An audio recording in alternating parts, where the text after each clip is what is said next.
Hindi lang pala basta-basta maging isang charity vloggers. Marami tayong mga iniidolo mga charity vloggers.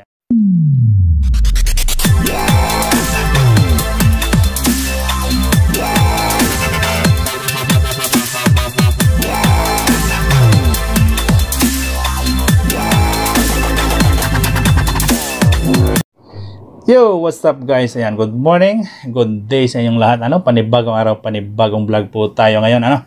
So, kamakailan lang guys, ay hindi lingid sa ating kaalaman ang pandemya o krisis na umatake sa ating buong mundo.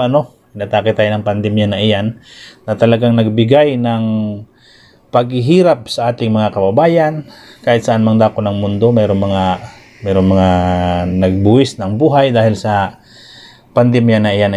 At diyan din sa pandemya na iyan ay lumabas ang ating pagiging matulungin ng mga Pilipino, at diyan din sa pandemya na iyan nag-usbungan ang mga vlogger na talaga namang walang sawang tumutulong sa ating mga kababayan. Isa na diyan ang ating hinahangaan na charity vlogger, ayan, na si Kuya Bal Santos Matubang. Andyan din si Tekram, andyan din si Pobreng Vlogger. Yan ang ating mga hinahangaan ng mga charity vlogger. At meron palang mga alituntunin ang isang charity vlogger na dapat nating malaman at dapat nating isa puso lagi at isa buhay. Ayan. So atin pong tunghayan ang sinabi ng isang sikat na charity vlogger sa mga alituntunin ng pagiging isang charity vlogger. Dapat mo natin itong malaman, kung hindi man natin ginagawa sa kasalukuyan, tapos tayo pumasok bilang charity vlogger, ay gawin na natin kahit na sabihin lang na sa video mo lang yung ginagawa. At least habang ginagawa mo yun, habang tumatagal, masasanay ka na ginagawa mo na yun.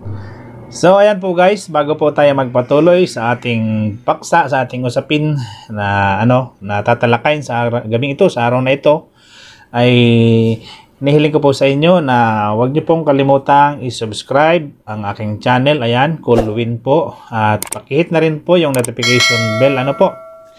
Sa atin pong paksa sa araw na ito, ang nakikita niyo po yung ating title ay kung paano maging isang charity vlogger. Ayan. Atin po yung hihimay-himay ng pahapyaw. Ayan. Base na rin po sa ating mga source na mga sikat na isang sikat na vlogger. Ayan, na sinabi niya kung paano maging isang charity vlogger. Ayan. So, hindi na po natin patatagalin guys, at medyo baka mainip po kayo. Baka mainip po kayo. Ayan. Umpisahan po natin guys, ito po ating video as credited sa ating Kuya Bal Santos Matubang. Ayan, umpisahan po natin guys, panoorin po muna natin itong unang sinabi ni Kuya Bal. Ayan po. Magandang gabi po sa ating lahat, mga kaibigan, mga kalingap. At ito yung ating mga rules bilang mga charity vlogger, mga kaibigan. Alam niyo po, hindi basta maging charity vlogger. Rules ng charity vlogger. Meron ka dapat sunding batas. Mga alituntunin po bilang isang charity vlogger. Iwasan natin na manghingi po sa iba. Marami pong mga humihingi ng mga ayuda at pera, tulong po mula sa ating mga kababayan. Pero hindi dapat gayon. So, ayan. Putulin muna natin doon sinabi ni Kuya Bal. Tayo po ay pumasok bilang isang charity vlogger, pero alam na natin kung ano yung mga sitwasyon. Siyempre, ang ating pupuntahan diyan yung mga walang-wala, 'di ba? So ayan, iwasan po natin na manghingi sa ibang tao para meron tayong itulong. Kung may gustong tumulong, maraming salamat. Kung walang tumulong, okay lang, walang problema, mga kalingap. Ang lang po natin dyan, kung meron pong magbigay, ayan, nasabi ni Kuya Bal, kung meron magbigay, tanggapin natin. Pero wag nating i-force na manghingi tayo, bigyan mo ako at itutulong ko. Hindi po yun maganda. So atin lang pong ina-elaborate yung sinabi ni Kuya Bal na iwasan nating manghingi para iyong itulong. Kung mayroong magbigay, iba po yun. Iba po yung manghingi sa mayroong magbigay. Di ba? Magkaiba po yun. So, ayan, kung mayroong pong magbigay, yan, tanggapin po natin. Siyempre, binibigay po yun. Pero, never po tayong mag-ask na manghingi tayo. So, ayan. Patuloy po tayo guys. Dito na po tayo sa mga alituntunin o mga rules ng isang charity vlogger. Nakaramihan siguro sa ating mga pasintabi naman po sa ating mga charity vlogger. Baka yung iba ginagawa lang para sa mga video purposes, pero hindi nila alam yung mga rules o alituntunin ng isang charity vloggers, So, ayan, atin lang pong panoorin itong sinabi na ito ni Kuya Bal, Ayan, manood po tayo. Una-una po, bilang isang charity vlogger, dapat po maging friendly kayo. Ayun, Magkakaibigan. friendly. Be friendly, no? Courteous. Kaya nga, tama. Huwag ka masyadong, magpahalatang, mataray, snub, or, Snub mo. mahirap lapitan. Ayun, tama. Tama. Yung sinabi ni Kuya Bal, dapat tayo ay palakaibigan. Siyempre, yun na nga.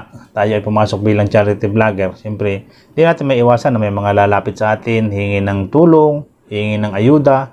So, paano yan kung wala wala sa ating ugali yung pagiging palakaibigan, tayo ay snub. Lalo na kung mga malalaking channel na Pero sa awa naman ng Diyos, wala pa akong nakikita o ewan ko lang kung siyempre baka hindi na nila sinasama sa vlog. Pero wala naman akong nababasa mga comment kasi mahilig din ako magbasa ng mga comment na sinasabi na si vlogger na ganito ay snub, ganyan. Pero meron siguro mangilan-ngilan pero wala talaga akong nabasa. So ayan guys, pagpatuloy natin yun lang yung unang alituntunin ng isang charity vlogger, dapat ikaw ay friendly. Ayan, friendly. So ayan, patuloy po tayo guys. Maging maunawain at mababang loob. Ayun, maunawain at mababang loob. Mga kalingap. Extra ito, Extra, pangunawa. Oo. Para, syempre, charity vlogger ka Dapat, mahabang pasensya natin. Kaya nga. Ayun, yun. Kaya nga, dapat maunawain daw at mababang loob. So, ayan. Siyempre, yan, sa mga sitwasyon na ganyan, may mga may sakit, lalapit sa'yo, hingin tulong. Unawain natin kasi may sakit yun. Saka hikahaw sa buhay, dapat alam na natin na tayo bilang charity vlogger, handa tayo. Sa Bisaya pa, nakaandam tayong umalalay sa kaniyang pangailangan sa abot ng ating makakaya, di ba? So, ayan guys, ang pangalawa ay dapat maunawain at mababang loob. Ayan, nakalista po yan. Tuloy-tuloy po tayo guys, tuloy-tuloy tayo. And then be polite or kind, having good social manner. Be polite. Tama man po mga kalingap, di ba? Kasi pagka ikaw ay isang charity vlogger pero matapang po kayo, at wala kang magandang attitude, hindi pwede. Oo. Hindi pwedeng gayon, mga kalingap. Bilang isang charity vlogger po, be polite, having good social manner, yung tamang pag-uugali. Minsan naka-high blood tayo. May panahon po na tumulong ka na, mumurahin ka pa ng kapwa mo. May mga ganong sitwasyon mga kalingap. Pero sige lang po, mga ganyan walang masama sa ating ginagawang pagtulong. Normal, kung minsan mga kalingap, ikaw pang tumulong, ikaw pang masama. Ikaw pang tumulong, ikaw pang masama. Diba? But still mga kalingap, having good social manner. Ayun, be tama. Polite and kind. Maging mababa ang loob po natin. Ayun, tama nga naman si Kuya Bal. Dapat mabait ka, polite, ayan, social manner mo. Huwag kang mapipikon kung mayroong lalapit sa iyo ng tulong. Halimbawa, lumapit sa iyo ngayon. Tapos sa sunod na araw, lumapit na naman. Siyempre, yung tao, wala naman siguro ibang malapitan. Nagpakapal na lang mukha, lalapit ulit sa iyo. Intindihin natin, huwag tayong magalit. Kasi nasa gipit na kalagayan yung tao. Ayun ang tinutukoy ni Kuya Bal. Huwag tayong matapang, sabi niya. Dapat yung social manner natin ay laging maintain. Yun, nandyan po yan, nakalista. Ayan, number 3. Ayan, tuloy-tuloy po ulit tayo. And also not rendering evil for evil. Kinagat ka na, huwag mo nang kagatin. Kinagat ka, huwag mo nang kagatin. Sabi nga, pag binato ka ng